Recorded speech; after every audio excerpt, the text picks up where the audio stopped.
Tubeway Army from March 1979 and Our Friends Electric. So how does it feel then, Gary, seeing that after 6 years?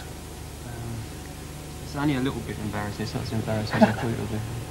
It's not very embarrassing. No. Because I don't actually think you've changed that much, to be honest. I mean, musically, are you that different, do you think? Not as a person, no. Not really. But then again, I've always had the family around me, so it helps to keep your feet on the ground, really. Musically, I think it's changed an awful lot, actually. I think I've learned how to do it properly. I didn't really know what I was doing then. In what respect? Well, that was only my fourth single on the second album, so I didn't know how to produce things. I'd only just about started going into studios, and I didn't have a producer because it was going to take too long to get one, so we went ahead anyway. And it was done in a little 16-track up in London. And I just didn't know what I was doing. Be unbearably modest for a moment. Tell me, how influential do you think you were at the time?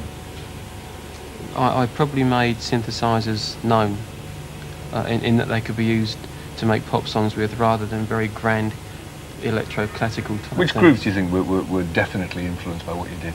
I don't know. I wouldn't ask anybody. I know I liked Ultravox and Human League. Yeah. That's where I got my idea to go into it from.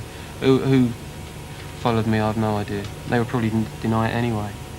Do you think you haven't changed as a person? Because it seemed to me at the time that one minute you were playing the club circuit, the next minute you moved to America and you were a tax exile, and you were collecting guns. Yes. And voting Tory and all these things I remember reading about you. Have you always voted Tory then? No, I didn't vote at all until the last time. That was for tax, yeah. But you voted Tory? Well, everyone votes for their own reason. That's democracy, isn't it? It's not very typical of the pop fraternity, though, is it, that kind of thing? Well, it's all phony anyway. Everything they say. Most things I say is phony, really. We got a lot of letters in to see that hindsight clip there, and this is a typical one, actually, of someone who describes themselves as someone who prefers Gary's early music but still sticks with him.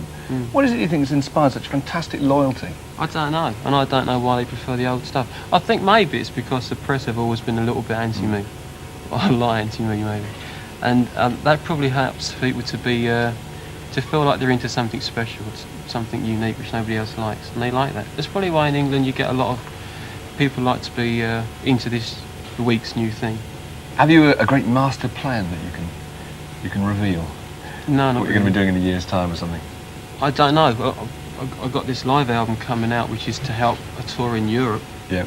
And that's it, really. I'm just going on like that. I used to make big plans, but not anymore. Thanks for coming on anyway. Thank you. And we're going to see just a little bit of your recent tour. This is Gary Numan and Music for Chameleons. And when did you get that suit?